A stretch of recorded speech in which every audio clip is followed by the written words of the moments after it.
এইবার কিছু মানুষ থাকে, হুজুর আমি পড়তে গেলে তো আমার দাঁতই ভেঙে যায়।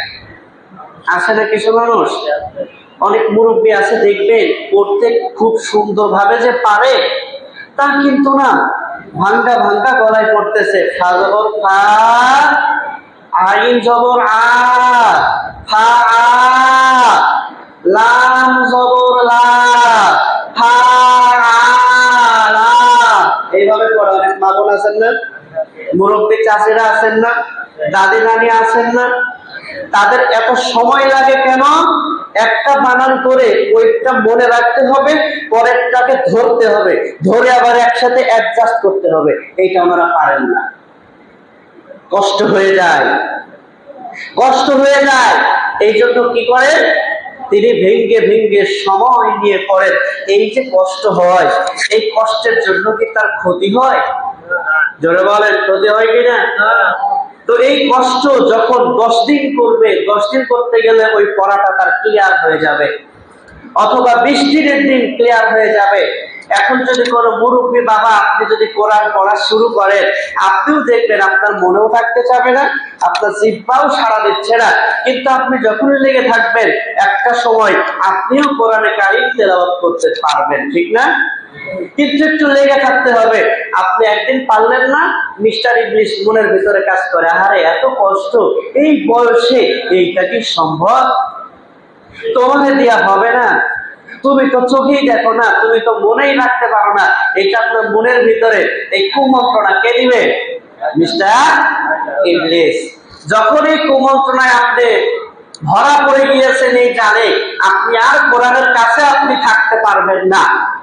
হতে পারে আপনি পড়তে পারতেছেন না, কিন্তু আপনি যারা কোরআন শিখে তাদের সাথে বসে আপনার হরফ গুলাও একটু হাত বুলায়া যাইতে থাকলে এটাও আপনার জন্য লাভ, ঠিক না? মুসলমান ভাইরা আমার, বন্ধুরা আমার, আসুন তাহলে এবার আমি আপনাদেরকে জানিয়ে দেই, এই কোরআনে কারীম তেলাওয়াত করতে গিয়ে যদি আপনার কষ্ট হয়, যদি আপনি ঠিক মতো পারান পর্যন্ত করতে না পারেন, আপনার মাথায় যদি ঠিক মতো না ধরে, আপনার যদি সময় লেগে যায়, আপনি কখনো হতাশ হয়ে যাবেন না, আপনি কোরআনের কাছ থেকে দূরে সরে যাবেন না।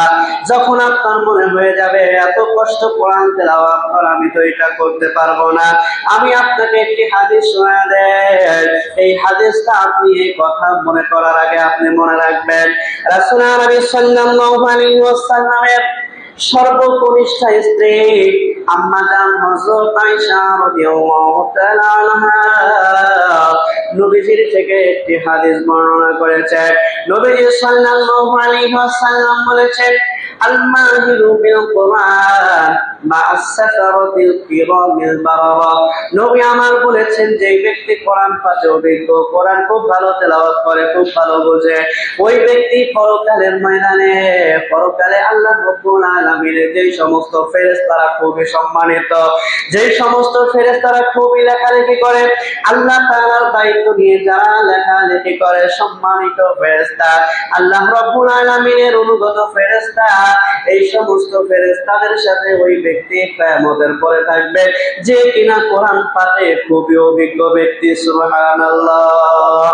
মুসলমান ভাইরা আমার, বন্ধুরা আমার, এবার আমার আপনার মনের মধ্যে প্রশ্ন এসে গেল, হুজুর আমি আপনি তো কোরআন তেলাওয়াত করতে পারি না, কোরআন তেলাওয়াত তো আমার ভালো হয় না, আমি তো খুব সুন্দর করে পড়তে পারি না।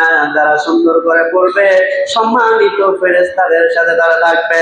তাহলে আমরা যারা পড়তে পারি না, তেলাওয়াত করতে পারি না, আমাদের যারা সময় হয়ে ওঠে না, আমাদের যাদের পড়তে অনেক কষ্ট হয়, তাহলে আমাদের কি লাভ হয়ে যাবে? আমার নবীজি বলেছেন, ওয়াল্লাযী ইয়াকরাউল কুরআন, আল্লাহর নবী বলেছেন, আর সেই ব্যক্তি কোরআন তেলাওয়াত করে, ফায়াতাকাউ ফীহি, আর এই কোরআন তেলাওয়াত করতে গিয়ে তার খুবই কষ্ট হয়, একটা অক্ষর পড়ে আর একটা ধরতে কষ্ট হয়ে যায়, ওই বান্দার জন্য আল্লাহ রাব্বুল আলামিনের নবী বলেছেন, ওয়া আলাইহি শাক্কুন, তার কষ্ট হয়ে যায়, সে কষ্ট করে, একবার বানান করে মুখস্থ রাখতে পারে না, পুনরায় আবার বানান করে আবার বিলাত যখন সে সুন্দর করে পড়তে যায়, বারবার যখন তার কষ্ট হয়ে যায়, আল্লাহ রাব্বুল আলামিনের নবী, দয়াল নবী, মায়ার নবী বলেছেন, ওই সমস্ত বান্দাদের মর্যাদা যারা ভালো তেলাওয়াত করতে পারে তাদের চেয়ে 2 গুণ বেশি। সুবহানাল্লাহ। তার মানে যে সুন্দর করে পড়তেছে তার তো একটা আলাদা সম্মান আছে, আছে না? কিন্তু আপনি যখন ভেঙে ভেঙে পড়ছেন, আপনি তেলাওয়াত করতে পারতেছেন না, আপনার কষ্ট হচ্ছে, আল্লাহর রাসূল বলেছে আপনার মর্যাদা আরো বেশি। সুবহানাল্লাহ। তাহলে কি কোরআন পড়বেন না ছাড়বেন? শিখবেন নাকি শেখা বাদ দিবেন? শিখতে হবে। ইনশাআল্লাহ বলি সবাই। আরো যারা বলেন ইনশাআল্লাহ। আচ্ছা, কোরআন তেলাওয়াত করতে